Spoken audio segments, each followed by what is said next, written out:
keduamu seolah-olah aku tak berdaya dari aku. Terus terang, sebelumnya aku tidak pernah melihat orang seperti dia, dan aku sama sekali tidak mengenalnya. Dia memanggil aku, katanya, "Mari, ikutlah aku, dan kamu akan dijadikan penjala manusia." Pengalaman pertamaku setelah mengikuti dia sungguh luar biasa. Dia memberi nama baru bagiku yang diberi arti batu karang atau batu besar. Sungguh, nama itu sangat besar bagi saya. Hatiku sepertinya melayang sampai ke langit tujuh karena senangnya.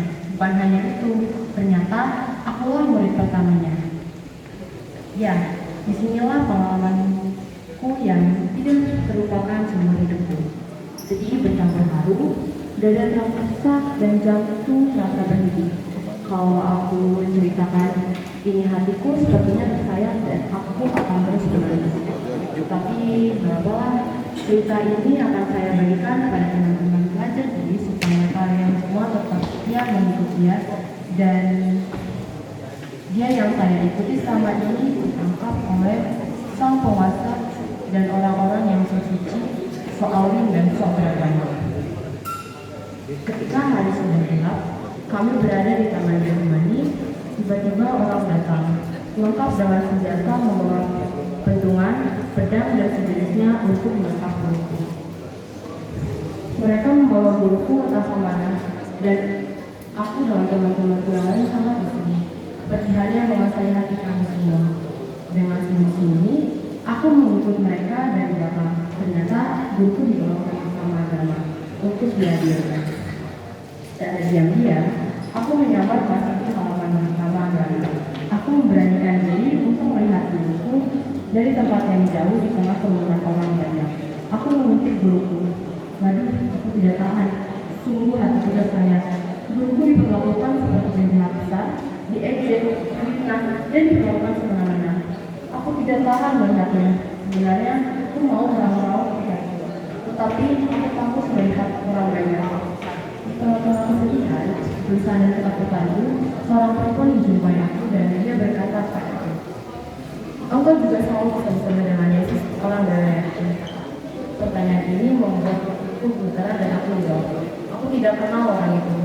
Padahal dulu ketika kalian bersama-sama dengan guruku, aku pernah mengatakan, "Sekalipun harus mati bersama-sama engkau, aku tak akan menyangkal kau." Ternyata saat ini aku sudah menyangkalnya. Pertanyaan seperti ini terjadi sampai 3 kali dan membuat tulang-tulangku seperti tanggal dari persendiannya. Jika pertanyaan ini muncul, saya selalu menjawab, "Aku tidak kenal orang itu." Di pertanyaan ini muncul, saya selalu menjawab, "Aku tidak kenal orang itu." Ya Allah, aku sudah menyangkal guruku. Aku sudah menyangkal guruku. Aku telah melakukan dosa yang sangat besar. Aku telah menyangkal guruku. Dan tidak bisa kulupakan ketika aku melihat guruku dan dia melihat aku.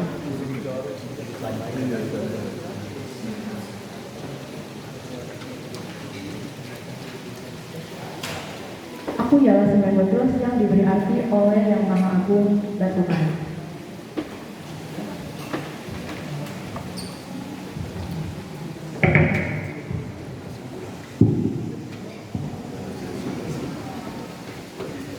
Jadi yang telah kami dapatkan dari cerita saya Petrus ini adalah yang pertama itu kita harus dapat berpegang teguh terhadap iman kita. Jangan hanya ketika tinggal di gereja doang atau berkumpul dengan orang-orang yang bersama dengan kita mengaku saya cinta Yesus, saya itu muridnya, yaitu juru selamat saya. Tapi seketika kita itu di luar berkumpul dengan orang yang berbeda agama, kita langsung minder, kita langsung merasa menyangkal Yesus seperti yang dilakukan Petrus ini. Kita juga harus bisa kita harus merasa bangga bahwa kita adalah orang Kristen. Kita harus bisa merasa bangga bahwa Yesus itu juru selamat kita. Merasa bangga bahwa kita itu muridnya dan Yesus itu sangat mengasihi kita satu persatu.